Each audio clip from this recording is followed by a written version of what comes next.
Good afternoon, folks. It's another weekday afternoon and I'm just tinkering around in the shop again, which I pretty much always do.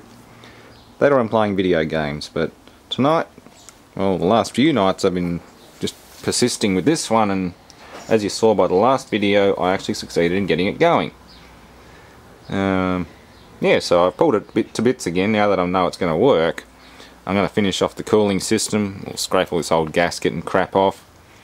I'll stick a zinc anode.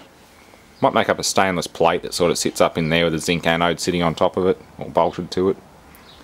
I know you're supposed to get screw-in ones, but the only other anode I've got's only about that long and ½ inch in diameter, and this thing here had something much more massive on it. I worked out this isn't a thermostat or anything, this is an anode housing. Thermostat's supposed to go in there, but that's what's non-existent.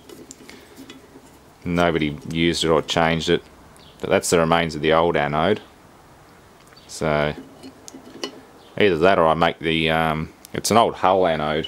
It's a bit of an odd shape, it's sort of shaped like a fish, so I'm gonna have to adapt that and stuff it inside somewhere. Probably screw it to a bit of stainless steel, but it's all good. I've got my filters in from the UK. The equivalent I found over here, they wanted $18 each. These were, I think, £3.99 each. Maybe even less, maybe £2.99. These were $1.99. So I came in at, I think it was about $18 plus shipping on all of this, and about $23 all up. You can't get that over in Australia. Same with bike bits and things. Piston ring sets, piston kits. Say for the Yamaha engines down there, I think those are $125 or something like that. A full oversized piston kit for them is a third of the price that it is in Australia.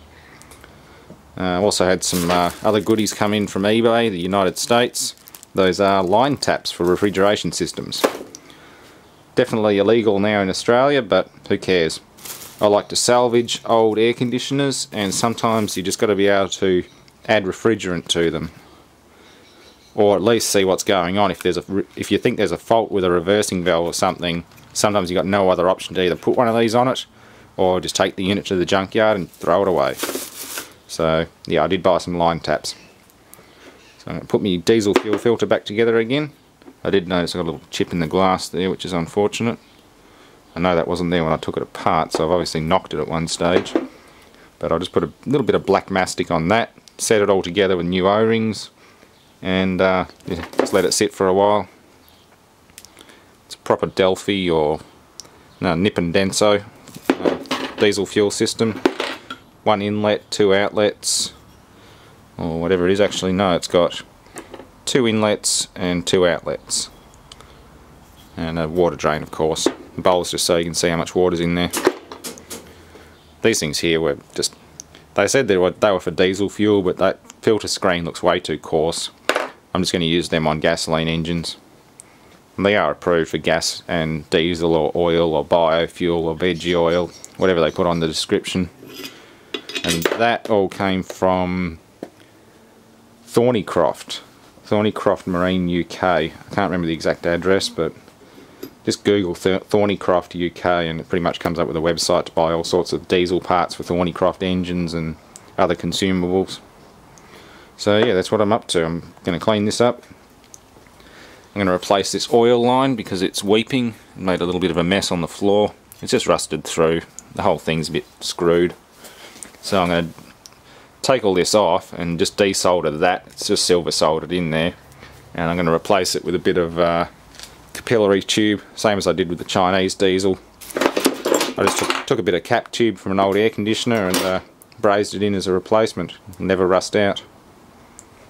So that's what's happening for now, and thanks for watching. Oh, the other thing I wanted to mention is there's going to be a much bigger, noisier outboard coming very soon. I'm getting a 130 horsepower Chrysler. 1970s era, maybe 74, 75, like the Conqueror series. And yeah, I couldn't pass it up, not for $100. And I pretty much already sold it if it works fine, which apparently it did. It just came in as a second-hand unit at a outboard specialist who is currently throwing out 1.5 tons of outboard stuff. complete units, parted units, accessories, other shit. So I'm going to have a good pick through it. I'm going to hopefully pick up some more vintage outboards to restore and sell. I still haven't sold that little Seahorse yet. I don't know what they're really worth. I've sold a few of the Johnsons and the Mercury. I sold them to a friend who just recode them properly, because I'm not an outboard specialist. I don't have access to cheap water pumps and other shit like that, so I just make sure they run and then pass them on.